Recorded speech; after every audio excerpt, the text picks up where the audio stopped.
हरे कृष्ण. तर श्रीमद भगवद्गीतेच्या 13व्या अध्यायाचा आज आपण आढावा घेणार आहोत.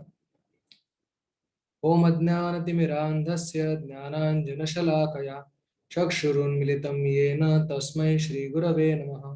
श्रीचैतन्यमनोभीष्टं स्थापितं येन भूतले स्वयं रूपः कदा मह्यं ददाति स्वपदान्तिकम्. 12व्या अध्यायात भगवान श्रीकृष्णांनी अर्जुनाला स्पष्टपणे सांगितलं की भगवंतांच्या सगुण रूपाची जे उपासना करतायत ते भगवंतांच्या निराकार रूपाच्या उपासना करणाऱ्यां म्हणजे ब्रह्माची उपासना करणाऱ्यांपेक्षाही अधिक श्रेष्ठ आहेत. आणि निराकार ब्रह्माची उपासना करणाऱ्यांना अधिक क्लेश सहन करायला लागतात आणि अनेक जन्मानंतर ते भक्तीमध्ये येतात, भक्तांच्या संघामध्ये भगवंतांना प्राप्त करू शकतात. पण भक्तियोग मात्र अत्यंत सुलभ आहे, श्रेष्ठ आहे. त्यानंतर भक्तीचे 4 स्तर सांगितले भगवंतांनी. सर्वात वरचा स्तर आहे की प्रेमाने भगवंतांचं स्मरण करणं, आपलं मन आणि आपली बुद्धी भगवंतांच्या सेवेमध्ये लावणं. तर हे समजा कोणाला जमत नसेल तर साधना भक्ती करणं, याचा अर्थ गुरूंच्या आदेशाखाली विधी विधानांचं पालन करून भक्ती करणं. तेही कोणाला जमत नसेल तर एखाद्याने आपली कर्म भगवंतांना अर्पण करणं, भगवंतांच्या मंदिरासाठी मदत करणं किंवा पुस्तकांच्या प्रकाशनासाठी मदत करणं किंवा इतर कुठल्या कार्यासाठी भक्तीच्या कार्यामध्ये मदत करणं. आणि हे सुद्धा कोणाला जमत नसेल तर कुठला तरी दानधर्म करणं, पुण्यकर्म करणं, समाजसेवा किंवा इस्पितळ किंवा देशसेवा काहीतरी करणं, ज्याद्वारे हृदय हळूहळू शुद्ध होईल. आणि यानंतर भगवंतांनी सांगितलं की भगवंतांचे जे शुद्ध भक्त आहेत त्यांच्यामध्ये अनेक सद्गुण आपोआपच निर्माण होतात. त्यासाठी इतर अवांतर प्रयत्न करण्याची आवश्यकता लागत नाही. आणि आज आपण 13व्या अध्यायात पाहणार आहोत की भगवंत जे आत्मा परमात्मा प्रकृतीचं जे ज्ञान आहे ते ज्ञान भगवंतांची प्राप्ती करण्यासाठी कसं कारणीभूत होतं किंवा कसं उपयोगास येतं ते भगवंत इकडे 13व्या अध्यायात सांगतील. तर या 13व्या अध्यायाचं नाव आहे क्षेत्र क्षेत्रज्ञ विभाग योग. अध्यायाचं विश्लेषण असं आहे की याची मुख्य शिकवण आहे अशी की हे शरीर म्हणजे क्षेत्र आहे आणि त्यात आपण आत्मा म्हणजे क्षेत्रज्ञ आहोत. सर्व देहात असलेला परमात्मा सुद्धा क्षेत्रज्ञ आहे. कृष्ण भक्तीवर इतर 18 गुणांनी क्षेत्र आणि क्षेत्रज्ञांना जाणता येते. म्हणजे एकूण कृष्ण भक्ती आणि 19 गुण आहेत, म्हणजे एकूण 20 गुण आहेत. त्यांना ज्ञान असं म्हटलंय. आणि ज्ञेय म्हणजे क्षेत्र आणि क्षेत्रज्ञ आहेत. आत्मा गुण भोगण्याच्या प्रयत्नात भौतिक देहात अडकतो. परमात्मा मात्र अलिप्त आहे, साक्षी आहे आणि ईश्वर आहे. हे 4 मुख्य शिकवणी आहेत या अध्यायाच्या. अर्जुन सांगतात की भगवंता प्रकृतीम पुरुषम चैव क्षेत्रम क्षेत्रज्ञमेव च एतद् वेदितुम इच्छामि ज्ञानम ज्ञेयम च केशव. तरी प्रकृती म्हणजे काय, पुरुष म्हणजे कोण, क्षेत्र क्षेत्रज्ञ म्हणजे काय आणि ज्ञान आणि ज्ञेय म्हणजे काय. ज्ञेय म्हणजे काय जाणून घ्यायचंय आणि ज्ञान म्हणजे कसं जाणून घ्यायचंय त्याबद्दल तुम्ही मला सांगा. तर प्रत्येक गोष्ट जाणण्यासाठी एक पद्धत असते, त्याला ज्ञान म्हणतात. आणि ते कुठली गोष्ट जाणतोय त्याला ज्ञेय म्हणतात. आणि भगवंत आता यांची एक एक करून उत्तर देतील. इदं शरीरम कौन्तेय क्षेत्रमिति अभिधीयते एतद् यो वेत्ति तं प्राहुः क्षेत्रज्ञ इति तद्विदः. इदं शरीरम, हे जे आपलं सर्वांचं शरीर आहे याला क्षेत्र म्हटलंय. क्षेत्र म्हणजे जसं एखादं शेत आहे आणि त्या शेतात मध्ये शेतकरी अनेक प्रकारची धान्य उगवतोय, तर त्याच प्रकारे आपला देह म्हणजे सुद्धा हे शेत आहे आणि आपण म्हणजे त्या शेतातले शेतकऱ्याप्रमाणे आहोत, जो या शेतकऱ्याबद्दल जाणतोय, जो या शेताबद्दल जाणतोय आणि अनेक त्यामध्ये आपण जे धान्य उगवतोय ती म्हणजे आपली सगळ्या विविध क्रिया, पाप पुण्य कर्म जी आहेत ती यामध्ये सामावलेली आहेत. एतद् यो वेत्ती, याला जो जाणतो या शेताला, त्याला त्या शेतकऱ्याला, त्याला तो क्षेत्रज्ञ होय, तो म्हणजे आपण आपला आत्मा. तर शरीर आणि आत्मा यातला फरक आपण थोड्या विचाराने समजू शकतो. लहानपणापासून आपण आपलं शरीर समजा पाहत असलो, तर आपल्या शरीरामध्ये अनेक बदल होत गेले. लहानपणी आपलं वेगळं शरीर होतं.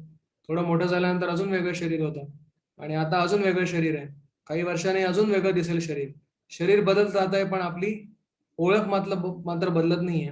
आणि ही जी ओळख आहे, तो म्हणजे ज्याला आपण आत्मा म्हणतो, मूळ ओळख म्हणजे आपली आत्मा आणि देह म्हणजे आपण वस्त्राप्रमाणे बदलतोय.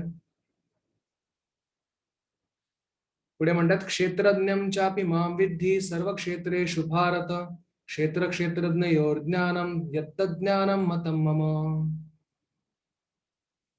तर भगवंत म्हणतात सर्व देहांच्या मध्ये असलेला परमात्मा हा सुद्धा क्षेत्रज्ञ आहे. तर जो शरीर आणि देह यांचं सूक्ष्म रीतीने अध्ययन करतो त्याला ज्ञान प्राप्ती होते. उदाहरण देत आहेत, जसं एखादा नागरिक तो सुद्धा क्षेत्रज्ञ आहे, राजा सुद्धा क्षेत्रज्ञ आहे. नागरिक आपल्या स्वतःच्या मालकीच्या घराबद्दल किंवा मालकीच्या जागेबद्दल जाणू शकतो, पण राजा जो आहे तो केवळ स्वतःच्या राजवाड्याबद्दलच जाणत नाही, तर राज्यातल्या प्रत्येक घराबद्दल, प्रत्येक जागेबद्दल तो जाणतो. तर नागरिकाची उपमा आत्म्यासोबत केली आहे, राजाची उपमा परमात्म्यासोबत केली आहे. आणि राजा नियंत्रक आहे, नागरिक नियंत्रित आहे आणि राजाच्या नियंत्रणाखाली तो त्याच्या शेतावर किंवा त्याच्या जागेवर नियंत्रण ठेवतोय. तर हे उदाहरण आपल्याला लक्षात ठेवणं आवश्यक आहे. यत् क्षेत्रम यच्च यादृक् यद्विकारी यतश्च यत् सचयो यत् प्रभावश्य तत्समासेन मे शृणु. तर हा देह काय आहे, कशापासून बनलाय, कशा प्रकारे क्रियाशील आहे, याच्यात काय घडून येतो, त्याची कारणं कुठली आहेत, या देहाचं प्रयोजन काय आहे, आत्म्याचं लक्ष काय, जीवाचं स्वरूप काय, या सर्व गोष्टींचं ज्ञान मनुष्याला असणं आवश्यक आहे. पुढे भगवंत सांगतात ऋषीवीर बहुधा गीतम छंदोभिर्विविधैर पृथक ब्रह्मसूत्रपदैश्चैव हेतुमद्भिर्विनिश्चितैः. तर या प्रकृती, क्षेत्र आणि आत्मा क्षेत्रज्ञ आणि परमात्मा सर्व क्षेत्रांना जाणणारा क्षेत्रज्ञ, या तिघांबद्दल आपल्या तैत्तिरीय उपनिषदात सांगितलंय. ब्रह्मपुच्छम प्रतिष्ठा, ब्रह्म साक्षात्काराचे 5 स्तर सांगितलेत. तर यातले खालचे जे 3 स्तर आहेत, अन्नमय म्हणजे जिवंत राहण्यासाठी आपल्याला अन्नाची गरज आहे, त्या अन्नामध्ये ब्रह्माला पाहणं, हे म्हणजे अन्नमय ब्रह्माचं स्तर आहे. त्यानंतर विविध हालचालींमध्ये ब्रह्माचा साक्षात्कार होणं, याचा अर्थ म्हणजे प्राणमय आहे. त्यानंतर आपले विचार आणि भावना यांचा जो स्तर आहे त्याला ज्ञानमय स्तर म्हणतात. हे तिन्ही स्तर क्षेत्र किंवा प्रकृतीच्या स्तरामध्ये येत आहेत, भौतिक प्रकृतीच्या स्तरामध्ये. याच्याही वरती म्हणजे विज्ञानमय स्तर आहे ब्रह्माचा, त्याला आत्मा म्हटलंय. आणि याच्याही वरती म्हणजे आनंदमय स्तर आहे, त्याला भगवंत म्हटलंय. तर विज्ञानमय स्तर जेव्हा अन्नमय, प्राणमय, ज्ञानमय याच्यामध्येच गुरफटून राहण्याचा प्रयत्न करतो, त्याला कधी आनंदाची प्राप्ती होऊ शकत नाही. पण भगवंताची जेव्हा सेवा करतो तेव्हा त्याला आनंदाची प्राप्ती होऊ शकते. म्हणून म्हटलंय की आनंदमयोभ्यासात. तर आत्म्याने आनंदमय भगवंताची सेवा करण्याचा अभ्यास केला पाहिजे, तर तेव्हा तो ब्रह्म साक्षात्काराच्या सर्वोच्च स्तरावर प्राप्त होतो. नाहीतर अन्नमय स्तरावर तर पशु सुद्धा असतात, प्राणमय स्तरावर मनुष्य असतात, ज्ञानमय स्तरावर अधिक जास्त विचारवंत असतात, पण विज्ञानमय स्तरावर ज्यांना ज्ञान झालेलं आहे आधीपासून की आत्मा काय आहे याबद्दल, शरीरापासून वेगळं आहे, पण आनंदमय स्तरावर च्या भगवंतांना जो जाणतो तो आत्मा खरोखर आनंदाचा अनुभव करू शकतो. थोडक्यात म्हणजे जो भगवंतांची भक्तिमय सेवा करतो तो जीव भगवंतासोबत आनंदाची आदान प्रदान करू शकतो. क्षेत्र म्हणजे काय, जे पंचमहाभूत आहेत, पृथ्वी, आकाश, वायू, अग्नी इत्यादी, मिथ्या अहंकार, बुद्धी अव्यक्त, त्यानंतर आपली 10 ज्ञानेंद्रिय, कर्मेंद्रिय आणि मन, 5 इंद्रियांचे विषय, हे 24 तत्वांच्या समूहाला क्षेत्र म्हणतात. आणि या क्षेत्रामध्येच इच्छा, द्वेष, सुख, दुःख, स्थूल शरीरातील पंचमहाभूत याच्यामध्येच त्यांचं प्रतीक आहे. तर एक क्षेत्राबद्दल सांगतात, त्या क्षेत्रामध्ये आपण गुरफटून पडलेलो असतो, याच्यातून आपण मुक्त कसं व्हायचं, त्या प्रक्रियेला ज्ञान म्हणतात. आणि ती ज्ञानाची प्रक्रिया पुढे सांगतात. अमानित्वम अदंभित्वम अहिंसा क्षांतिरार्जवम आचार्योपासनम शौचम स्थैर्यमात्मविनिग्रह इंद्रियार्थेषु वैराग्यम अनहंकार एव च जन्म मृत्यू जरा व्याधी दुःख दोष अनुदर्शनम. तर हे जे ज्ञानाची 20 अंग सांगितली आहेत आणि त्यातलं एक अंग सर्वात महत्वाचं आहे, ते म्हणजे भगवंतांची भक्ती. ते पुढे येईल पुढच्या श्लोकांमध्ये. पण आपण या गोष्टी काय आहेत हे जरा पाहून घेऊ. अमानित्व म्हणजे नम्रता, इतरांकडून आदर सत्काराची अपेक्षा न करणं, हे म्हणजे अमानित्व आहे. अदंभित्व, मी काही फार मोठा आहे असा दंभ न करणं, याला अदंभित्व म्हणतात. अहिंसा म्हणजे इतर कोणालाही कुठल्याही प्रकारची इजा न पोचवणं, याला अहिंसा म्हणतात. शांती म्हणजे जेव्हा आपण आत्मसाक्षात्काराच्या मार्गाला लागतो तेव्हा अनेक प्रकारचे अपमान आपल्याला सहन करायला लागतात, त्याची सवय ठेवणं, याला शांती म्हणतात. आर्जवम म्हणजे सरळपणा आहे, की एका शत्रूला सुद्धा योग्य उपदेश करण्याचा जो गुण आहे त्याला आर्जव म्हणतात. आचार्योपासनम, भगवंतांच्या भक्ताची सेवा करणं आणि त्याचा आश्रय घेणं, त्याला आचार्योपासनम म्हणतात. शौच 2 प्रकारचे असतात, बाह्य आणि अंतर. बाह्य शौच स्नानादी क्रियांनी संपन्न होऊ शकतं. अंतर शौच हरे कृष्ण कृष्ण कृष्ण हरे हरे, हरे राम राम राम हरे हरे या मंत्राच्या जपाने आंतरिक शौच आपल्याला प्राप्त होतं. स्थैर्यम, स्थिर असणं आपल्या नियमांमध्ये. आत्मविनिग्रह, इंद्रियांवर संयम ठेवणं. इंद्रियार्थेषु वैराग्यम, आणि इंद्रियांना त्यांच्या विषयांच्या मागे पळू न देणं. अनहंकार एवच, आपल्या विविध सेवांसाठी त्याचं कर्तृत्व, कर्तेपण स्वतःकडे न घेणं. यानंतर जन्म मृत्यू जरा व्याधी दुःख दोषानुदर्शनम, जन्म मृत्यू जरा आणि व्याधी हे अटळ आहेत, त्यातला दुःखाचा दोष जो आहे तो जाणणं आणि शेवटी यातून मुक्त होण्याचा प्रयत्न करणं भगवंतांची भक्ती करून. तर हे काही ज्ञानाची अंग सांगितली आहेत. तर एक याच्याबद्दल एक छोटी गोष्ट सांगतात. तर एक तेहरानमध्ये एका मालकाचा एक गुलाम असतो, तो बाजारात काही खरेदी करण्यासाठी जातो. तर बाजारामध्ये एक अकराळ विकराळ व्यक्ती, काळ पुरुष खदा खदा त्याच्याकडे पाहून हसतो. त्याला पाहून गुलाम अत्यंत घाबरतो आणि मालकाला जाऊन सांगतो की मालका, मला आता नोकरीतून निवृत्त करा, आता मला दुसरीकडे जाऊ द्या. आज मी माझ्या मृत्यूला पाहिलं समोर आणि तो माझ्याकडे पाहून खदा खदा हसत होता. तर मालकाने सांगितलं, ठीक आहे, पटकन आपल्या तबेल्यातला एखादा घोडा घे आणि घोड्यावर बसून तू ताबडतोब इथून इस्तंबूलला निघून जा, तेहरानवरून. त्यामुळे तुला त्या मृत्यूपासून रक्षण होईल. आणि तो गुलाम लगेच त्या घोड्यावर बसून इस्तंबूलसाठी रवाना होतो. आणि इथे हा जो मालक आहे तो विचार करतो, अरे कोण आहे तरी कोण हा काळा पुरुष, मी जरा बघून येतो. तो बाजारमध्ये जातो, तो काळा पुरुष तिथेच उभा असतो, अकरा विकरा हसत असतो. तर त्याला तो मालक विचारतो, काय रे बाबा, माझ्या गुलामाला का घाबरवलंस तू? तर तो सांगतो की अरे या मी मृत्यूची देवता आहे आणि या व्यक्तीचा मृत्यू आज इस्तंबूलमध्ये होणार होता, माझी त्याच्याशी भेट होणार होती, पण हा अजून सकाळी सकाळी तेहरानला काय करतोय, असा मी विचार करून हसत होतो. तर थोडक्यात सांगायचं झालं तर मृत्यूला कोणी चुकू शकत नाही, मृत्यू हा अटळ आहे. त्यानंतर असक्तीर अनभिर्श्वंग हा पुत्रदार गृहादिषु, अनासक्ती, घरदार, पत्नी, मुले बाळे इत्यांपासून अनासक्त, याचा अर्थ असा नाही की त्यांची जबाबदारी टाळणं, तर त्यांची जबाबदारी निभावत असताना मुख्य जे ध्येय आहे आत्मसाक्षात्काराचं, त्याला समोर ठेवणं. इष्ट आणि अनिष्ट दोन्ही गोष्टींमध्ये समचित्त राहणं हे अत्यंत आवश्यक आहे. तर एक व्यापारी असतो, तो त्याच्या व्यापारावर इतका आसक्त असतो, एका साधूच्या हृदयामध्ये त्याला त्याची मदत करण्यासाठी एक करुणा उत्पन्न होते. तो व्यापाऱ्याला म्हणतो की चल माझ्यासोबत तीर्थयात्रेला. व्यापारी त्याच्यासोबत तीर्थयात्रेला जातो. व्यापारी आता म्हातारा झाला असतो तरी सुद्धा आत्मसाक्षात्कारासाठी प्रयत्न करत नसतो. तर साधूला मनात विचार येतो की आता याने निवृत्त झाली पाहिजे, याची मुलं वगैरे सगळं सांभाळतील पुढे.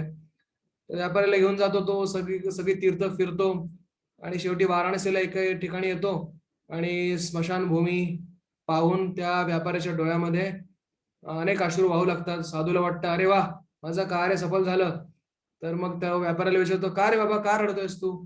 त्याला वाटतं की आता शेवटी एकदाच याच्या मनामध्ये एक काही उच्च विचारांसाठी एक जिज्ञासा निर्माण झाली आहे.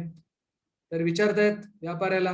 व्यापारी सांगतो की मी याच्यासाठी रडतोय कारण मी कापडाचा व्यापार करत होतो, पण मला आता समजतंय की इथे लाकडाची इतकी मागणी आहे. मी लाकडाचा व्यापार केला असता तर किती पैसे कमवले असते. अशा प्रकारे काही व्यक्ती असतात ते आयुष्यभर केवळ धन संपत्ती एकत्र करण्यासाठी घालवतात आणि कृपणाप्रमाणे या आयुष्याचा त्याग करतात. आपल्या उपनिषदात सांगितलंय, यो वा एतदक्षरम गार्ग्य विदित्वा अस्मान् लोकात प्रयति स ब्राह्मणः, यो वा एतदक्षरम गार्ग्य अविदित्वा अस्मान् लोकात प्रयति स कृपणः. कृपण म्हणजे तो आहे जो हे जग मी कोण आहे हे जाणल्या खेरीज शरीराचा त्याग करून निघून जातो, तो म्हणजे कृपण आहे. आणि जो हे पूर्णपणे जाणतो की मी कोण आहे, तर अशी व्यक्ती जी आहे तिला ब्राह्मण म्हटलंय. आपल्यापैकी प्रत्येकाने ब्राह्मण होण्याचा प्रयत्न केला पाहिजे. मयि चानन्य योगेन भक्तिर अव्यभिचारिणी विविक्त देश सेविक्तम परतीर्जन संसदी अध्यात्म ज्ञान नित्यत्वम तत्वज्ञानार्थ दर्शनम एतत् ज्ञानमिति प्रोक्तम अज्ञानम यदतोन्यथा. श्रीकृष्णाची निरंतर अनन्य भक्ती, एकांतवासात उत्कट इच्छा करणं, सामान्य लोकांपासून अलग होणं, आत्मसाक्षात्काराच्या महत्वाचा स्वीकार करणं, परम सत्याचं तत्वज्ञानात्मक शोध घेणं, हे ज्ञान आहे असं कृष्ण घोषित करतायत. या व्यतिरिक्त जे काही आहे ते सारं अज्ञान आहे.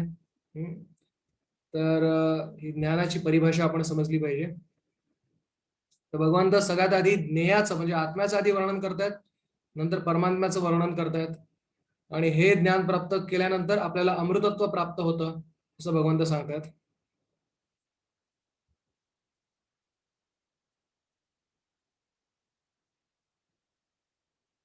हा अत्यंत सुंदर श्लोक आहे. सर्वदा पाणिपादम तत् सर्वतोक्षी शिरोमुखम सर्वदा श्रुतिमल्लोके सर्वमावृत्य तिष्ठती. तर भगवंतांचे हात पाय सगळीकडे आहेत, त्यांचं डोकं त्यांचे डोळे सगळीकडे आहेत, त्यांचे कान सगळीकडे आहेत. त्याचा अर्थ काय?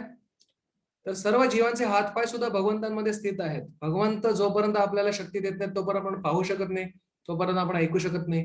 म्हणून भगवंतांच्या मध्येच आपले हात पाय डोळे कान सर्व काही स्थित आहेत. आणि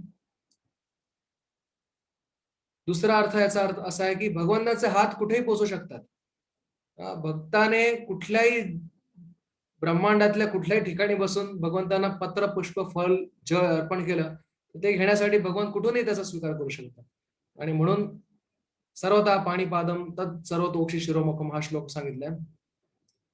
सर्व गोपाळ मंडळी जेव्हा कृष्णाला घेरून बसली होती वृंदावनात, तेव्हा प्रत्येक असं त्याचं वर्णन केलंय की कमळाच्या पाकांप्रमाणे सगळेजण बसले होते आणि कमळाच्या मध्यभागी भगवंत होते. आणि भगवंतांना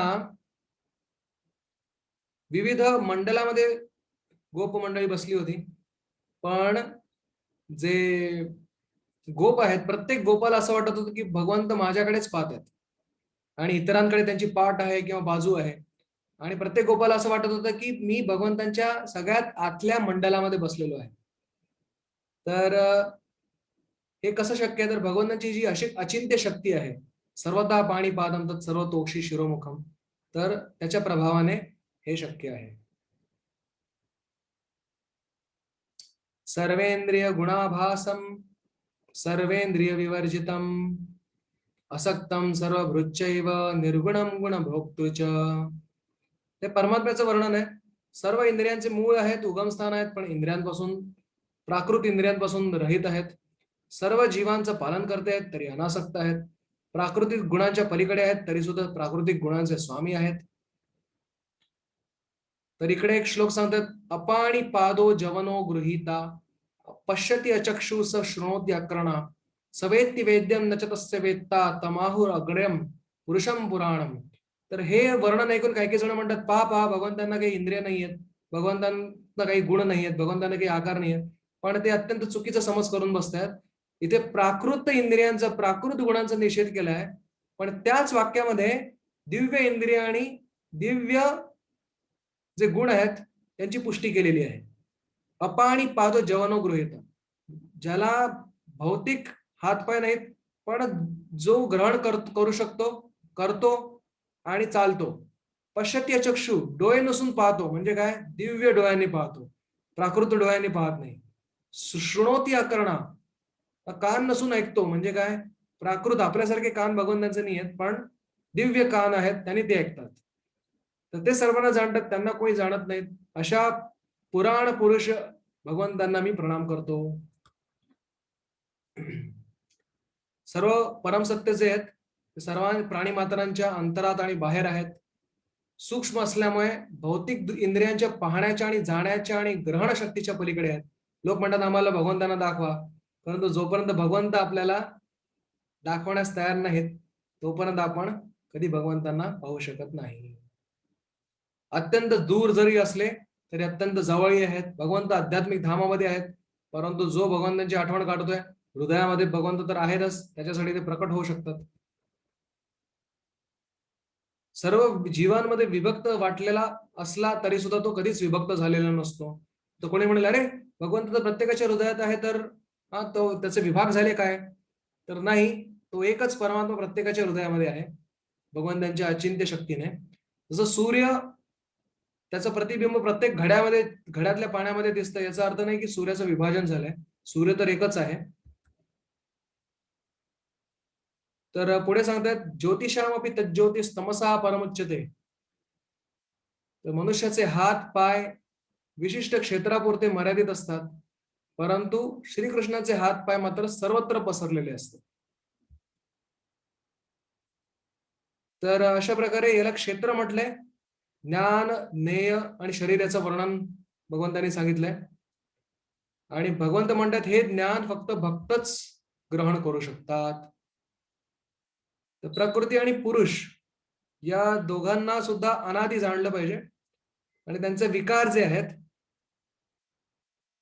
जे भौतिक प्रकृतीचे विकार आहेत, तर त्याच्यापासून खरं तर जो जीव आहे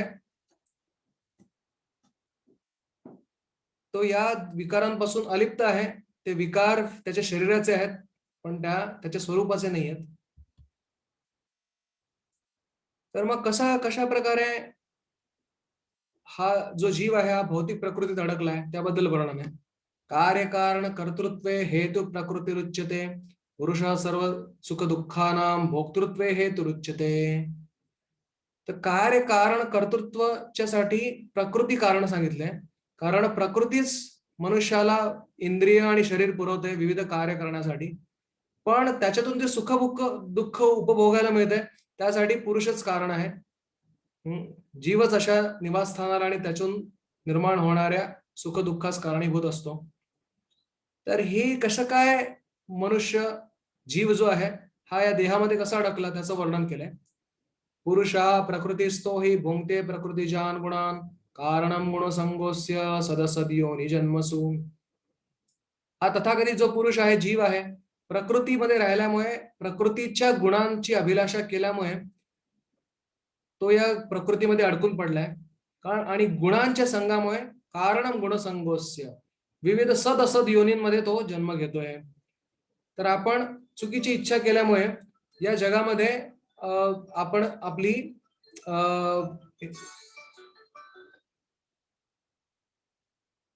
दुर्गती झाली आहे. पण जेव्हा आपण इच्छांतर, जेव्हा योग्य इच्छा करतो तेव्हा या भौतिक जगातून आपली पुन्हा आध्यात्मिक जगात रवानगी होऊ शकते. तर इथे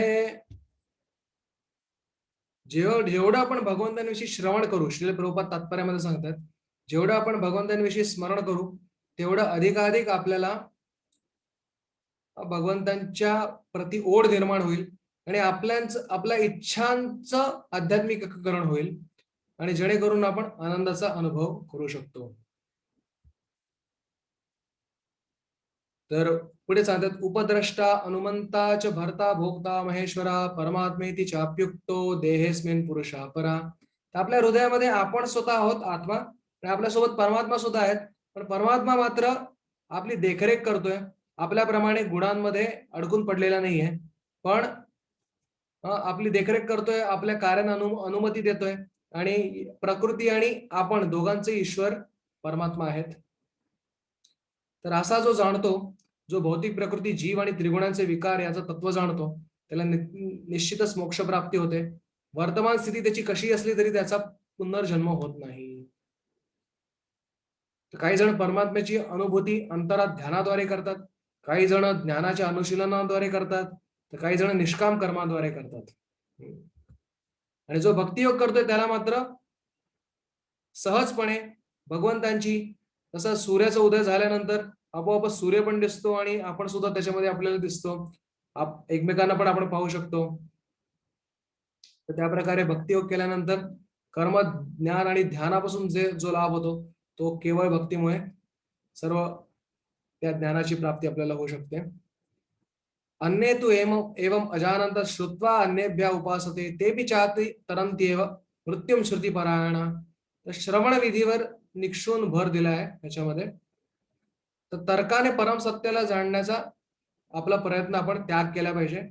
ज्याला भगवत ज्ञान प्राप्त झालंय त्याचा सेवक बनून आपण भक्ती करू शकतो आणि हे ज्ञान प्राप्त करू शकतो.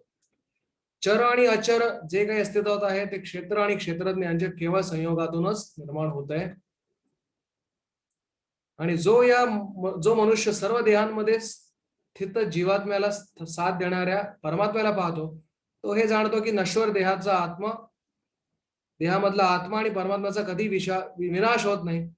त्याची दृष्टी यथार्थ आहे म्हणून सांगतात. आणि जो मनुष्य सर्व जीवांमध्ये परमात्म्याला समान रूपाने उपस्थित असल्याचे पाहतो, तो मनामुळे स्वतःची अधोगती होऊ देत नाही. याप्रमाणे तो परमगतीला प्राप्त होतो.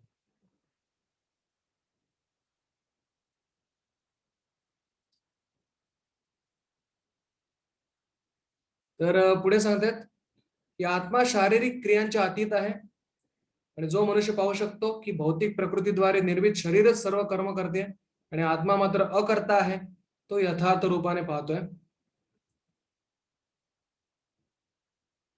जेव्हा विवेकी व्यक्ती निरनिराळ्या भौतिक शरीरांमुळे होणारा पृथक स्वरूप पाहण्याचं थांबवतो आणि जीवांचा सर्वत्र कसा विस्तार झालाय तो पाहतोय, तेव्हा त्याला ब्रह्माची प्राप्ती होते.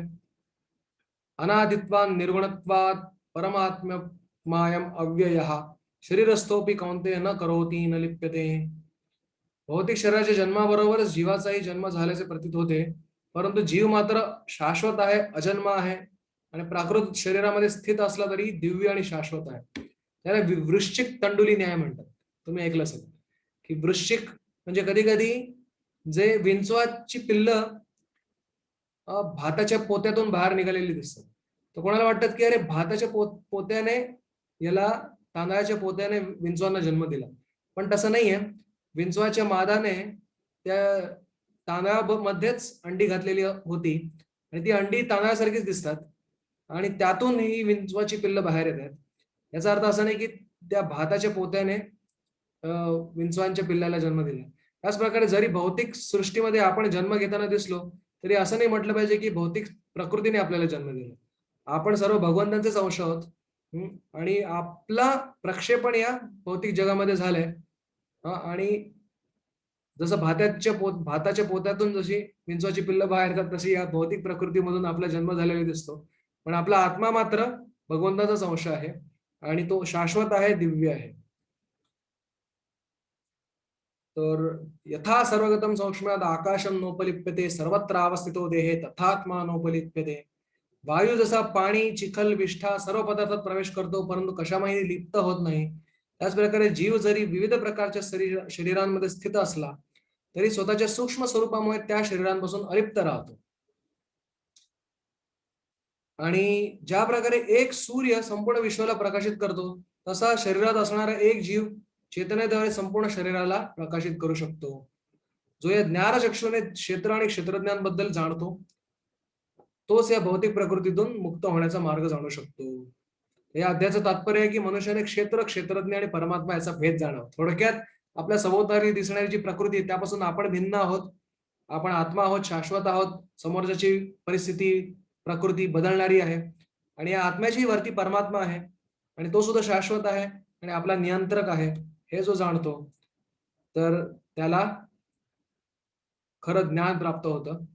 क्षेत्र आणि क्षेत्रज्ञाचं हे ज्ञान आहे आणि भगवान श्रीकृष्णाची भक्ती आणि इतर 19 अंग हे ज्ञानाची अंग आहेत. आणि जो आत्मा गुण भोगण्याच्या प्रयत्नात अडकतोय आणि परमात्म्याला जाणून मात्र तो याच्यातून मुक्त होऊ शकतो. हे अध्यायाचं विश्लेषण आहे. तर या अध्यायात अर्जुनाने प्रश्न विचारला होता की क्षेत्र काय, क्षेत्रज्ञ काय, आत्मा काय, याबद्दल मला सांगा. तर भगवंतांनी याचं सुंदर वर्णन सांगितलंय की जी पंचमहाभूत आहेत आणि त्यांची जी एकमेकांशी होणारी जी प्रक्रिया आहे त्याला क्षेत्र म्हणतात. त्याला जाणणारा, देहामध्ये ज्याला जाणणारा त्याला म्हणतात क्षेत्रज्ञ आणि सर्व देहांना जाणणारा क्षेत्रज्ञ म्हणजे परमात्मा. त्यांचं ज्ञान कसं प्राप्त होऊ शकतं?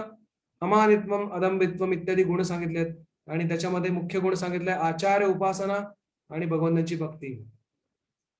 आणि त्यानंतर आत्मा आणि परमात्मा यामधला फरक सांगितलाय. कसा जीव जो आहे, आत्मा जो आहे, या भौतिक गुणांच्या भोग करण्याची इच्छा केल्यामुळे भौतिक जगात अडकतो, पण तोच भगवंताची भक्ती करण्याची इच्छा केल्यामुळे या जगातून मुक्ती प्राप्त करू शकतो आणि पुन्हा आपल्या मूळ स्थितीत स्थित होऊ शकतो. आणि अशा प्रकारे या अध्यायाचा शेवट होतोय. तर पुढच्या वेळेला आपण 14व्या अध्याय पाहू, ज्याच्यामध्ये भगवंत 3 गुणांबद्दल सांगतात. तर हे मगाशी सांगितलं की हे 3 गुणांमध्ये बद्ध आहेत. हे 3 गुण कुठले, त्याचं वर्णन पुढच्या अध्यायात होईल. हरे कृष्ण.